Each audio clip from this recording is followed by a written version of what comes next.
In other news now, it's all about the damage. That's how tornadoes are rated. Meteorologist Amber Wheeler explains the enhanced Fujita scale and why tornadoes are not rated on size. Tornadoes are probably the most feared aspect of a severe thunderstorm.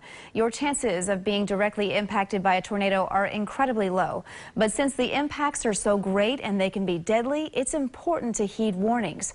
The National Weather Service is the only entity that can rate a tornado and no one else. The size of a tornado does not dictate whether it's an EF0 or an EF5. It's all about the damage left behind.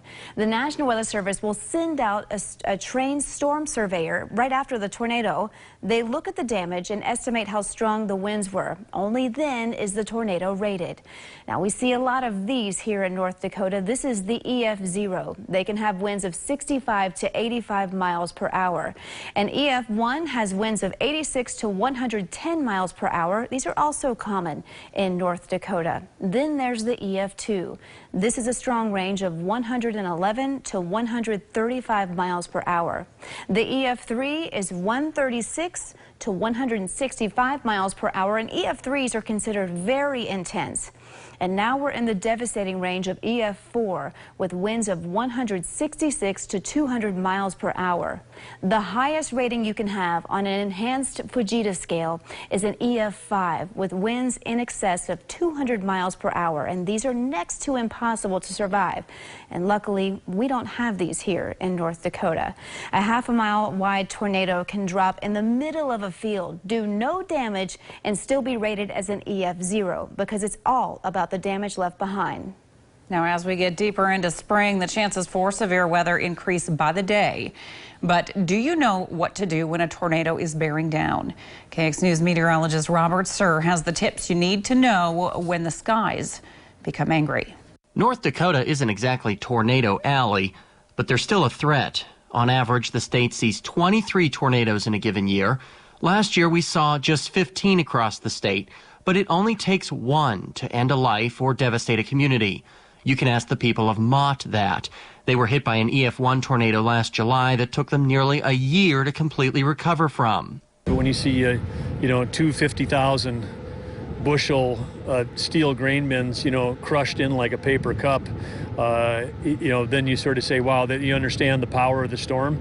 And the power of that EF1 is a sobering reminder that when the skies get dark and the sirens sound, you must find shelter immediately. So what should you do when a tornado warning is issued for your area? If you're in the house, you want to get to the basement.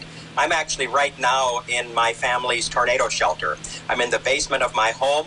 We have a closet off of the bathroom in the basement. We have a closet off of there that we use to store things like Christmas decorations and that type of thing.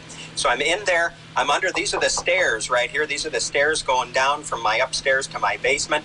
I'm under the stairs. I'm in a small room. It's the best place to be. You want to be in a basement, a closet in the basement, a bathroom, or maybe you have an area like we do here. But let's say you're not at home. What do you do then? Well, if you're stuck inside your vehicle, you should try to get to the nearest building as quickly as possible and seek shelter there. But if that's not an option and you're in a rural area where no protection is available, what you should do is make sure you buckle your seatbelt and then try to crouch down as low as you can and cover your head. You might think that cars are actually safer today, as many have over a dozen airbags. But Martin says that's not necessarily the case. Once those airbags deploy, they almost instantaneously then deflate. At least that's my understanding. So if that's the case, that's going to be great for you for a few seconds. But once those airbags deflate, if that car starts to roll, it didn't really help you in the end all that much. Some of the worst things you can do when a tornado warning is issued is go outside and try to be a social media star. The video just isn't worth the risk. And despite what you may have seen, hiding under an overpass is one of the worst things you can do. Do not go underneath the overpass and get out of the vehicle and climb up under the girders. Don't do that. You'll be very easily sucked out of there. Thanks to advancements in technology, most people have around 12 minutes of lead time now to act once a tornado warning is issued.